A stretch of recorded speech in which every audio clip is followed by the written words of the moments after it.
Stop looking at the image on the left for a second. We know her. We've seen her in museums in Paris, in church windows in New York, and on Christmas cards in London. She is the Mary of the West. But look at the image on the right. For millions of Orthodox Christians in the Horn of Africa, this isn't a political statement. It isn't a modern-day interpretation. This is the Virgin Mary as she has been understood for over 1,600 years in one of the world's oldest Christian nations. If you grew up in the West, you might look at an Ethiopian icon and ask, why did they change Jesus to look African? But the monks in the highlands of Ethiopia would look right back at you and ask, why did you change him to look European? Today, we are stepping outside the Western bubble. We are going to uncover the history, the theology, and the secrets behind the Black Madonna of Ethiopia. Why does the Ethiopian Orthodox Church depict the Holy Family as black? The answer is much deeper and much more beautiful than you might think. Welcome back to the channel. If you're new here,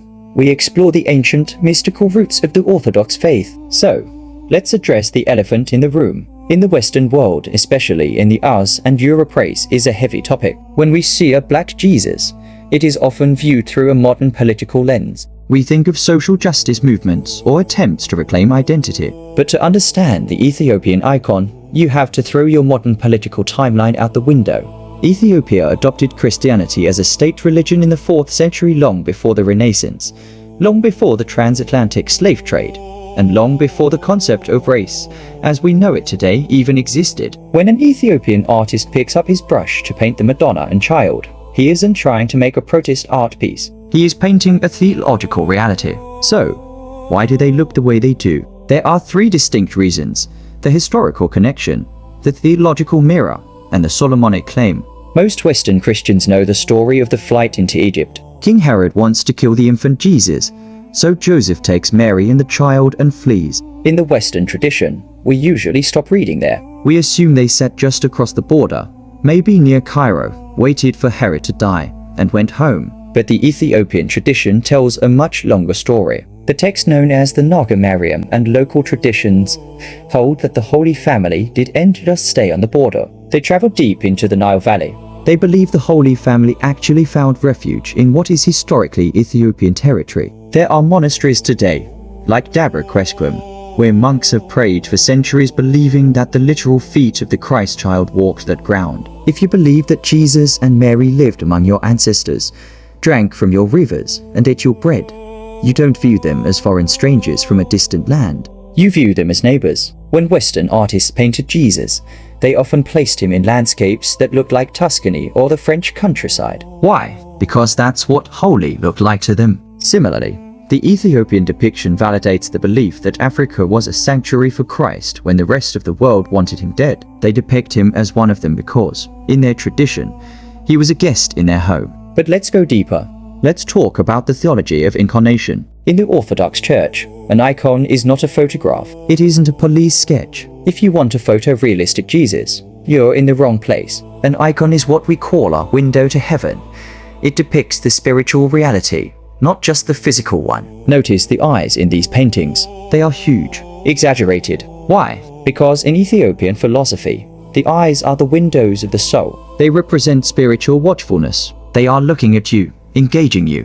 Now, regarding the skin color, the central mystery of Christianity is the incarnation, that God became man. Not that God became a generic, raceless human, but that he took on flesh. For the Ethiopian believer, for Christ to be fully relatable, he is depicted in the image of the people he saves. This is a concept known in art history as enculturation, but in theology, it's simply the universality of Christ. If Christ is the second Adam, the father of all humanity, then every culture sees their own face in his. The Greeks painted him looking Greek, the Russians painted him looking Russian, and the Ethiopians paint him looking Ethiopian. The West has dominated global media for the last century, so we've been conditioned to think the European Jesus is the standard version, and everything else is a modification. But historically, the Ethiopian depiction is just as ancient and just as valid as the Byzantine or Roman depictions. They aren't changing him, they are recognizing him. Now, here is where the Ethiopian story gets totally unique.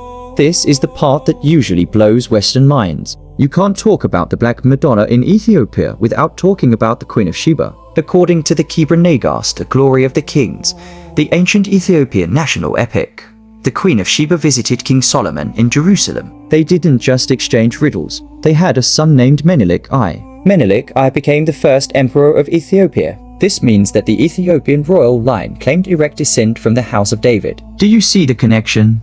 If the Ethiopian kings are descendants of Solomon, and Jesus is the descendant of Solomon, then in the eyes of the Ethiopian Orthodox, Jesus is not a foreigner. He is blood. He is a distant cousin of the Ethiopian people. This isn't just a spiritual metaphor to them. It is a genealogical claim. When they paint Mary and Jesus with dark skin, distinctively African hair textures, and Ethiopian features, they are honoring a bloodline connection that links Jerusalem to Axum. They are depicting the Lion of the tribe of Judah as he would look in the land that claims to hold the Ark of the Covenant. Let's look at the art style itself. Western art, especially after the Renaissance, became obsessed with realism, light, and shadow. Ethiopian art is different. It is two-dimensional. It ignores perspective. Why? Because in the Orthodox view, saints don't exist in time and space like we do. They exist in eternity. They don't cast shadows because they are illuminated by the uncreated light of God. The colors are vivid. You lines see Mary wearing bright blue or indigo, a rare and expensive pigment historically symbolizing the sky and divinity. You see red, symbolizing blood and humanity. And the skin? It is painted with intent. In Europe, you actually do find black Madonnas like the one in Montserrat, Spain, or Częstochowa in Poland. But often, those statues are black because of age, the type of wood used, or centuries of candle soot. But in Ethiopia, the blackness is pigment. It is a choice. It celebrates the beauty of the African countenance. It embraces the prophecy in the Psalms. Ethiopia shall stretch out her hands unto God. So, why does Ethiopia depict Christ and Mary with African features? It isn't because they are trying to be politically correct. It isn't because they are trying to rewrite the Bible. It is because for 1,600 years, the people of the Ethiopian highlands have understood a profound truth. God is not property of the West. When an Ethiopian woman looks up at an icon of the Virgin Mary, she doesn't see a distant European queen. She sees a mother. She sees someone who looks like her, who understands her suffering, her joy, and her landscape. The Black Madonna of Ethiopia is a testament to a faith that is indigenous, ancient, and unbreakable. It reminds us that while the gospel is one, the expressions of it are as diverse as the family of God. I hope this shifted your perspective on religious art. If you enjoyed this deep dive into Ethiopian iconography, we have a whole series coming up on the hidden history of the Orthodox Church in Africa. Make sure you hit that subscribe button and the bell icon so you don't miss the next journey. And tell me in the comments, have you ever visited an Ethiopian Orthodox church? What was your first impression of the icons there? I'd love to read your stories.